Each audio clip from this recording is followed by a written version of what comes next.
So for this first group here, there's a lot of ads, and there's a bunch of different ways to do it. In challenge modes, these guys drop bombs, and if you stand in a bomb, it usually kills you.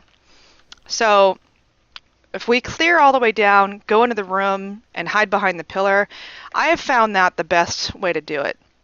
Some people want to go all the way to the end, and I can't put a marker down, it's too far away. Um, Hello, little guy.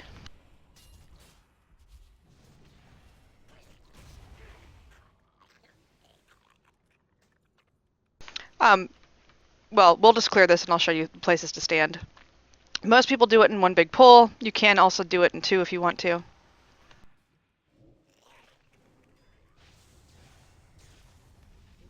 See those bombs that they drop? We went through them now. It kind of tickles, doesn't really hurt a whole lot. In challenge modes, like I said, it will one-shot you.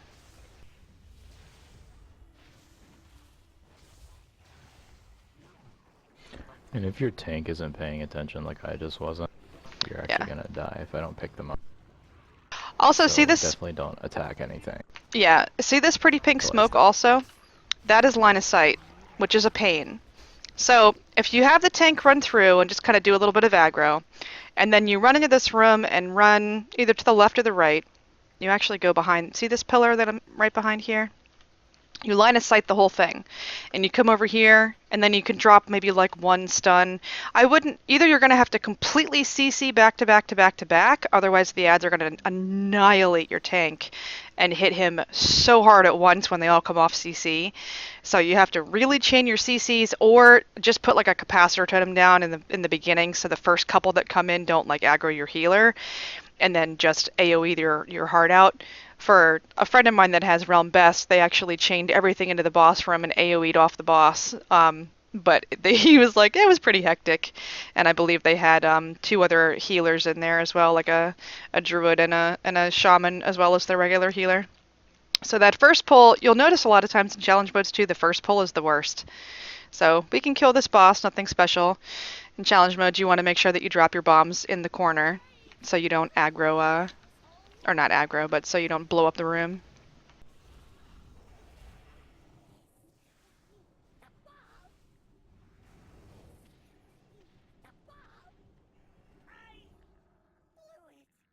So that'll take a lot longer to kill.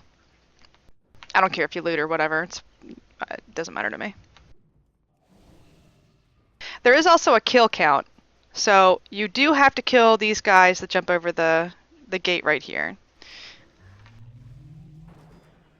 or you will find yourself short. And with this one, it's a real pain in the butt if you find yourself short, because jumping back up here to get them is pretty painful. And I think after you kill the last boss, the cannons despawn anyway, and you can't even get back up here to get your kill count, so.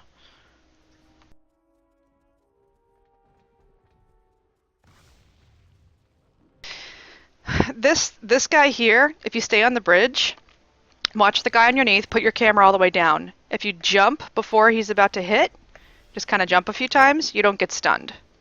So when you're running through here and you're like trying to make time, put your camera down and make sure that you actually look at that guy over there to avoid his stun.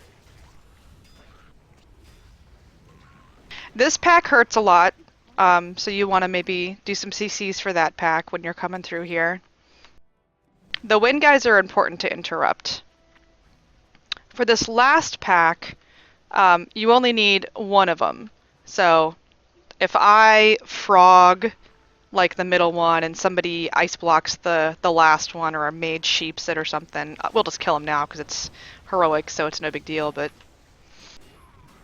for this particular pack, right before you get to the elevator, just keep in mind you only need one of the three. So, and if you have a group where they don't necessarily have CCs, you know, like Hunter, Ice Trap, or a Mage Sheep, or a Shaman Hex or something, what you can do is farm the Rod of Amber Shaping from, who drops that? It's a guy in, I think it's the guy in Vale, not in Vale, Valley of the Four Winds, I think. He paths along the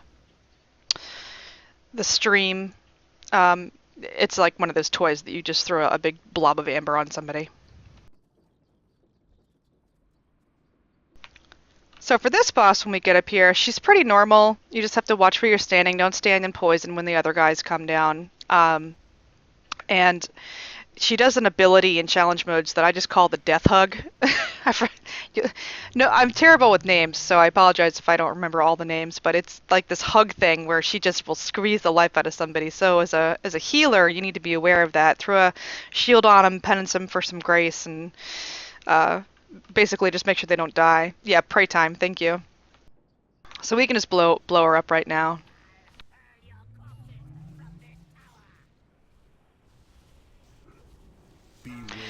After this fight's done, engineers are really great at going down and ringing the bell.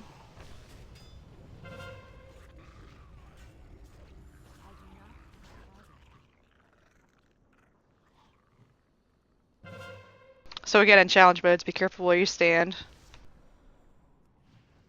And we'll just kill her right now. So two people will come up here and shoot these cannons. I'll go down so the people on the stream can see what I'm talking about as far as engineer. So just shoot the can. That's very important to shoot the cannons.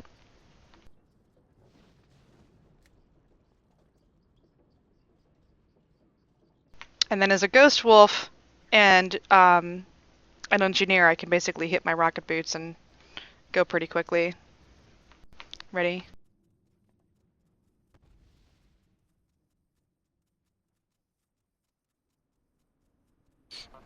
Unless they fail. Ah, they failed. They did totally fail just now too.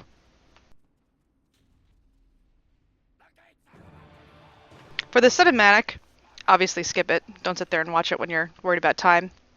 If you get stuck in there, you know how sometimes you get stuck where you can't see your mouse? Just hit your left and your right mouse key at the same time, and then hit escape. Alright, so more trash. A lot of people kill this trash before the boss, because again, a lot of times trash hits a lot harder than the boss does.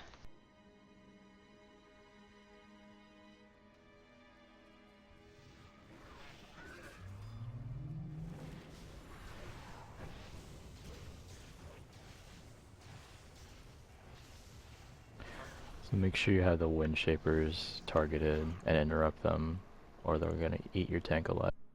Yes, wind shapers in this are important.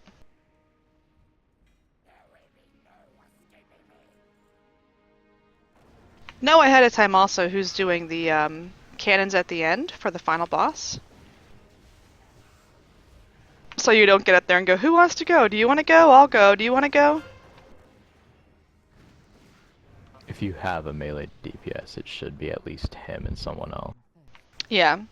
So we'll have the warrior and the hunter go. It's fine. I can stay down and just chain lightning all the things. Plus with ranged, you want at least one range down because the guys that fly above you that drop that dot on you, they throw that like that stuff that hurts a lot.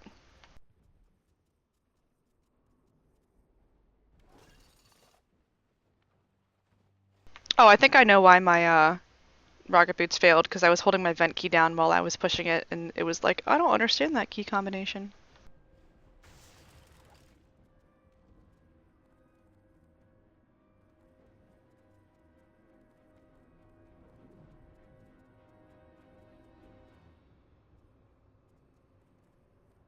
Alright, let's give you a res.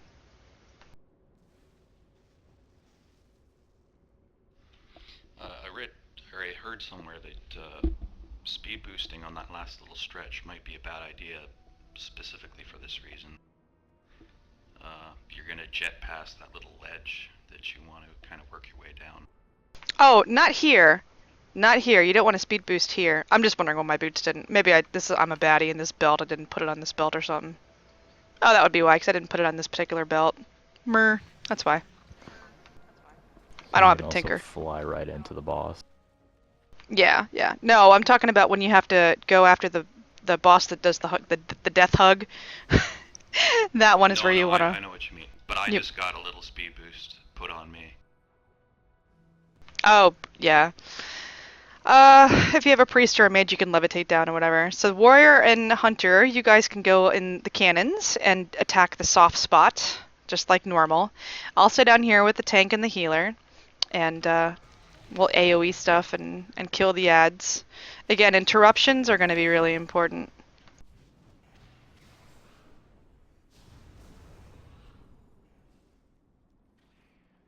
And then I'm looking for the other dudes. I don't see them yet. I killed the one that came out the next set hasn't respawned. Yeah, and it might just be in challenge modes where it's flyers. No, they come out in rag too. It's just I killed them. If They we have 800,000 HP. Yeah, if we have time between just leave the instance group, but don't leave the actual group. If we have time between now and when Blizz does their weird Wednesday maintenance, we'll try one challenge mode, so you can see the difference, because it is a huge difference.